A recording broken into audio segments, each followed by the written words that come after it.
उत्तराखंड की पहाड़ की महिलाओं को देखकर आपके जहन में यही ख्याल आता होगा ना कि ये महिलाएं इतनी सारी लकड़ियां ढोती हैं, पूरी जिंदगी अपना जंगल, जानवर, घर बार में ही लगा देती हैं। लेकिन मैं बता दूं कि अगर यही महिलाएं अपनी पर आ जाएं और इनके दृढ़ निश्चय के सामने अच्छे अच्छे प्रणाम करेंगे।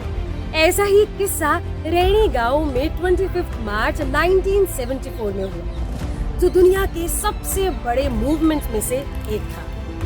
नमस्कार, मेरा नाम है आरजे आकृति और आप सभी का स्वागत है हिल टेल्स में।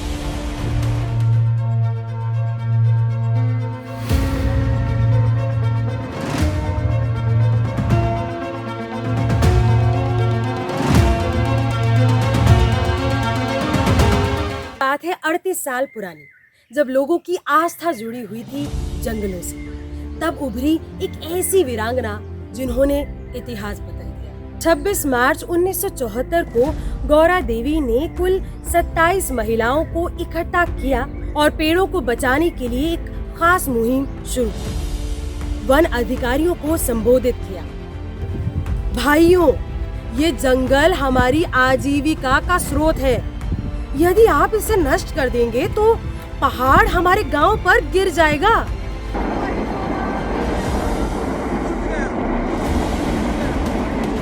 उत्तराखंड के रैनी के एक छोटे से गांव में गौरा देवी के नेतृत्व में सभी महिलाएं लकड़हारे को पेड़ों को काटने से रोकने के लिए कुल 3 दिन और रात तक सतर्क रही। उस दिन गांव में महिलाएं अकेली थीं, क्योंकि सभी पुरुष काम के लिए चमोली गांव के पास गए थे। मजदूरों के साथ वन अधिकारी इस अवधि के दौरान पेड़ों को काटना चाहते थे, क्योंकि उन्हें लगा कि कोई विरोध नहीं होगा, क्योंकि उनसे भी वही गलती हुई जो अक्सर हमारे समाज से हो जाती है, नारी शक्ति को हल्के में लेने। ये आंदोलन पहली बार 1973 में मंडल गांव में शुरू हुआ, जहां उत्तर प्रदेश राज्य सरकार ने व्यवसायिक उद्देश्यों के लिए करीब 300 पेड़ों को काटने की मंजूरी दी थी।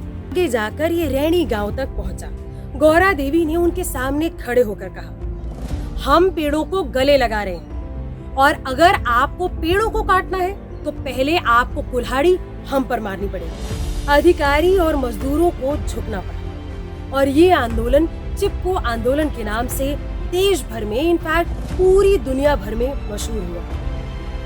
70 के दशक में सुंदरलाल बहुगुणा और चंडी प्रसाद भट्ट घाटी के ग्रामीणों के साथ मिलकर जंगलों को बचाने के लिए संघर्ष कर रहे थे। गौरा देवी, बचनी देवी भी बराबर साथ थी। आखिर गौरा देवी थी कौन? 1925 में जन्मी गौरा देवी चमोली जिले के लता गांव के आदिवासी मरछा परिवार से थी। उनका परिवार पारंपरिक रूप से ऊन के व्यापार में लगा हुआ था और वो अपनी शादी के बाद रैनी नाम के गांव में चली गई। दुर्भाग्य से जब उनका बेटा लगभग 2 साल का था, तब तक उनके पति का निधन हो गया। परिवार के ऊन व्यापार को अकेले ही संभालने के लिए उन्हें छोड़ दिया। गौरा के अनुभवों ने उन्हें महिलाओं के संघर्षों के प्रति जागरूक किया, जिसने उन्हें पंचायत और सामाजिक कार्यों में सक्रिय बना दिया। उनके एक्टिविज्म और फॉरेस्ट कंजर्वेशन के लिए निरंतर प्रयास के कारण रैनी की महिलाएं उनकी ओर देखने लगी। चिपको आंदोलन की शुरुआत में महिला मंगल दल का नेतृत्व करने के लिए गौरा देवी को संपर्क किया। 1974 में जब राज्य सरकार ने रैनी में 2500 पेड़ों को काटने के लिए आदेश दिए और काम के लिए ठेकेदारों को लगाया, तो ग्रामीणों ने जवाबी कार्रवाई की। चंडी प्रसाद भट्ट और उनके साथियों ने सरकार का विरोध किया। उन्होंने शांतिपूर्ण प्रदर्शन किया, जिसमें रैणी गांव और आसपास के क्षेत्रों में सार्वजनिक सभाएं, रैलियां आदि करवाई गई। इस आंदोलन को कमजोर करने के लिए उस वक्त की राज्य सरकार और ठेकेदारों ने मिलकर एक स्कीम बनाई, जहां पर ये तय हुआ कि जितने भी पुरुष हैं उनको एक मुआवजे के बहाने उस गांव से बाहर ले जाया जाएगा और बचेंगी सिर्फ महिलाएं। महिलाएं होंगी तो वो कहाँ अपोज कर पाएंगी और आराम से पेड़ काटे जा सकेंगे। और वही हुआ जिसे तय किया गया था। 25 मार्च को जब पुरुष नहीं थे गांव में, तो कुछ लकड़हारे और अधिकारी वहां पर पेड़ काटने आ गए। इत्तेफाकन एक लड़की ने उन लकड़हारों को अधिकारियों को आते देख लिया और गौरा देवी को सूचित किया।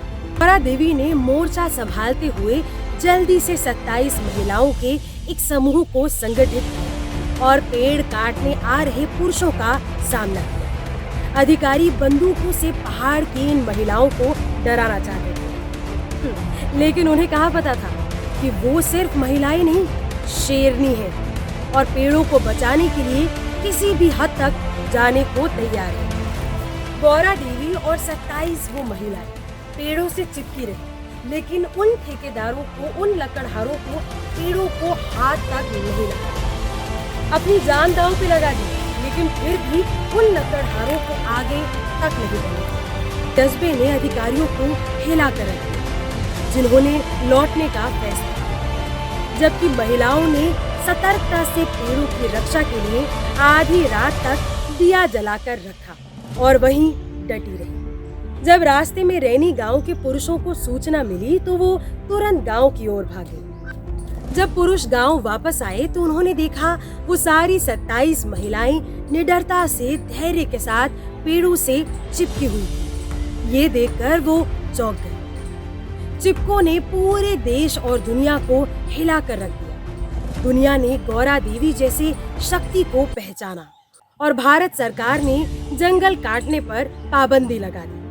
उस वक्त सोशल मीडिया नहीं हुआ करता था, फिर भी गौरा देवी की इस बहादुरी ने न सिर्फ पहाड़, उत्तराखंड बल्कि पूरी दुनिया की महिलाओं को प्रेरित किया। और अनफॉर्चुनेटली इस आंदोलन में उनकी वीरता को आज भुला दिया गया। 1991 में 66 वर्ष की आयु में उन्होंने दुनिया को अलविदा कह दिया। अभी 25 मार्च को ही 48वीं वर्षगांठ थी चिपको आंदोलन और गौरा देवी की वजह से ही ये उत्तराखंड के जंगल बच पाए और सरकार को ये समझ आ पाया कि अगर जंगल नहीं रहे तो शायद लोग भी नहीं रहे। चिपको आंदोलन पूरी दुनिया भर को, आपको, हमको ये जरूर सीख देता है कि जिस तरह की पहाड़ की औरतें अपने जल, जंगल, जमीन को जानती हैं, तो वो शायद आप और हम नहीं जानते। गौरा देवी जैसे वीरांगनाओं को हम नमस्कार करते हैं और हिल टेल्स की कड़ी में आज के लिए इतना। हिल टेल्स आपको कैसा लगता है जरूर हमें बताएं, कमेंट करें, सब्सक्राइब करें हमारा चैनल। साथ ही में आप पहाड़ों की और कौन सी कहानियाँ सुनना चाहते हैं, जानना चाहते हैं, जरूर हमें बताएं। तब तक ध्यान रखें। जय हिंद।